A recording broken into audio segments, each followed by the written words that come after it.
Question number 4. Prove that the tangents drawn at the ends of a diameter of a circle are parallel. So we are given a circle with center O and diameter AB. Let PQ be the tangent at point A and let RS be the tangent at point B. And we have to prove that this PQ is parallel to RS. Now, since PQ is a tangent at point A, we know that a tangent at any point of a circle is perpendicular to the radius through the point of contact. In this case, point of contact is A. So, OA will be perpendicular to PQ. So, you can see that this angle OAP will be equal to 90 degrees. In the same manner, RS is a tangent at point B. So OB, that is the radius, is going to be perpendicular to it. So angle OBS is equal to 90 degrees. Let's call this as equation number 2. Now from equation 1 and 2, we can say that angle OAP is equal to 90 degrees and OBS equal to 90 degrees. So both of them are equal. Now OAP is nothing but angle BAP, which is equal to 90 degrees. And angle OBS is nothing but angle ABS, which is also equal to 90 degrees. They happen to be alternate interior angles, isn't it? So, and if AB is considered as a transversal, so we can say that a line PQ is parallel to line RS. Thus, we have proved the question. Prove that the angle between the two tangents drawn from an external point to a circle is supplementary to the angle subtended by the line segment joining the points of contact at the center. Now let us see what is given in the problem and develop the diagram as per the given things. Let's say we have a circle with center O and the tangents PA and PB are drawn from an external point P. This is what is given to us, and we have to prove that angle APB, that is this angle APB plus angle AOB, that means this angle, if we add both of them, they are equal to 180 degrees. We have to prove that they are supplementary. Now in the proof, we know that a tangent at any point of a circle is always perpendicular to the radius through that point of contact. Now since PA is a tangent, so OA, that is the radius, will be perpendicular to PA. So naturally angle OAP is going to be equal to 90 degrees. Similarly, because of the same reason, angle OBP will also be equal to 90 degrees. Now, in quadrilateral OAPB, this quadrilateral, we know that sum of all the angles is going to be equal to 360 degrees. That property we already know. So, angle OAP plus angle APB plus angle OBP plus angle AOB, all the four angles together are going to be equal to 360 degrees. Out of that, we have already proved that angle OAP is equal to 90 degrees. Similarly, angle OBP is also equal to 90 degrees. So we substitute these values. Thus we get that angle APB plus angle AOB are going to be equal to 360 minus 180 degrees, which is equal to 180 degrees. Thus we have proved whatever is asked in the question. Question number 12. A triangle ABC is drawn to circumscribe a circle.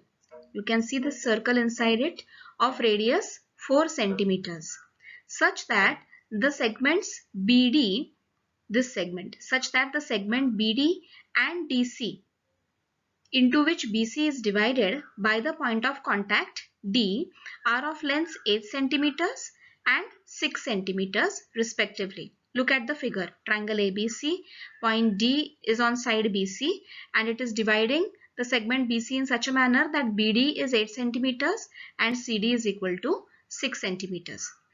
We have to find the sides AB, this side of the triangle, entire side, and side AC, this side. So we are given this circle with center O, and we are given that the radius of the circle, so OD is going to be equal to 4 centimeters. If we join OF and OE, what will be their measures? Think about it. And we are also given the measures BD and CD. We have to find AB and AC.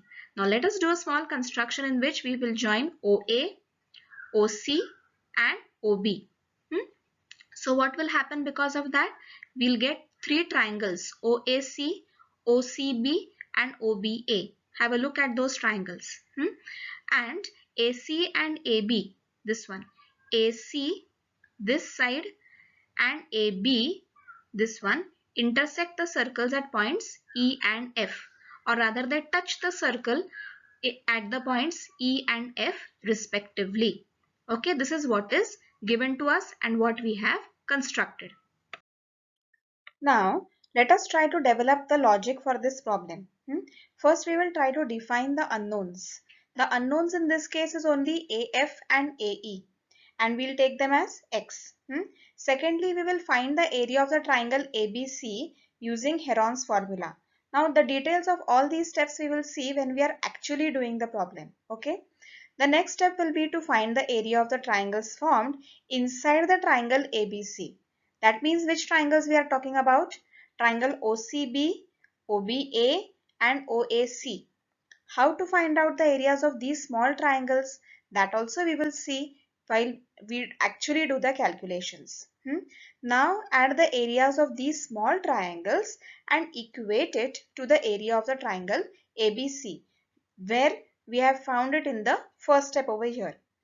Now, how to find out the areas of these triangles? What are their bases? What are their heights? How those can be used to find out the areas and then equate? Let us see the steps in details. So, as we have decided in the previous slide, we will take AE equal to AF equal to X. CD is going to be equal to CE equal to 6 centimeters and BF equal to BD equal to 8 centimeters. Why? Because the lengths of tangents drawn from an external point are always equal. This we have seen in theorem 10.2. Now our three sides are CB equal to CD plus DB, that is equal to 14 centimeters. AC will be equal to X plus 6 centimeters and AB will be equal to X plus 8 centimeters. Now, according to our second step, we will find out the area of triangle ABC with the help of Heron's formula. The Heron's formula states that area of a triangle equal to square root of S into bracket S minus A, S minus B, S minus C. Okay, so here A we will take as X plus 6 centimeters, B will be taken as X plus 8 centimeters and C will be taken as 14 centimeters. So if we try to find out the semi-perimeter, it will be the sum of all three sides ABC, the whole divided by 2, which comes out to be X plus 14 units or centimeters in this case. So area of the triangle ABC, if we put the values of the semi-perimeter and the sides in this case, we get the value of area of the triangle ABC as the whole root of X plus 14 into bracket X plus 14 minus X minus 6 opening the brackets and X plus 14 minus X minus 8 in the last bracket X plus 14 minus 14. Okay, this is nothing but plain simplification, algebraic simplification step by step.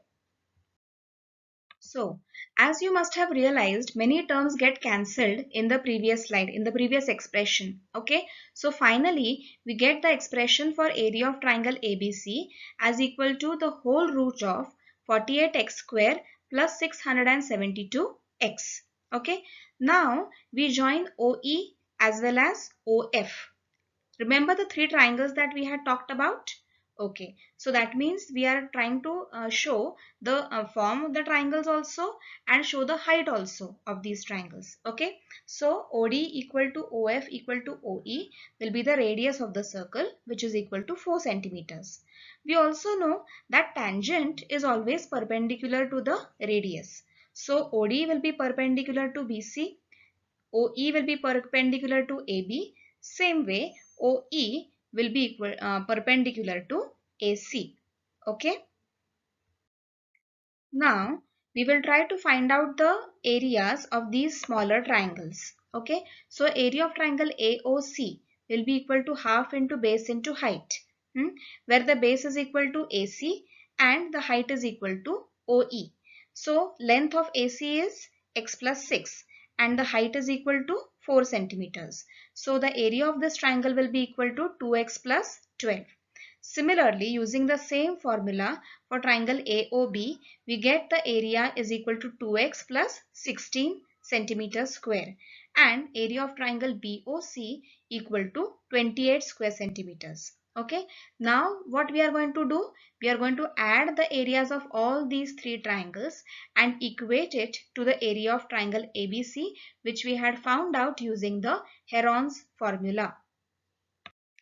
Now, we have already found out the area of triangle ABC to be equal to square root of 48x square plus 672x. And if we sum up the areas of all the three smaller triangles, we get the sum as equal to 4x plus 56. Now is an important step. How do we get rid of this square root sign? That can be done very easily if we take the square of both the sides. So doing that, what will happen in this step? We will get 48x square plus 672x equal to 4x square plus 56 square. So now in this step, we are just using the identity a plus b the whole square. Okay, we have got rid of the square root sign in one step itself. Alright, and then we go on doing the algebraic simplifications and finally we get a quadratic equation of this form: x square plus 7x minus 98. Now for solving this, we split the middle term as plus 14x and minus 7x. So we get the factors as x minus 7, x plus 14 equal to 0. So x will either be equal to 7 or x will be equal to minus 14. But can length be a negative number? Definitely not. So we'll have to discard x equal to minus 14 and choose the value of x to be equal to 7 centimeters. So AC is equal to 7 plus 6, which is equal to 13 centimeters, and AB equal to 15 centimeters. Now try to do question number 2, 6 and 8 from exercise 10.2 on your own.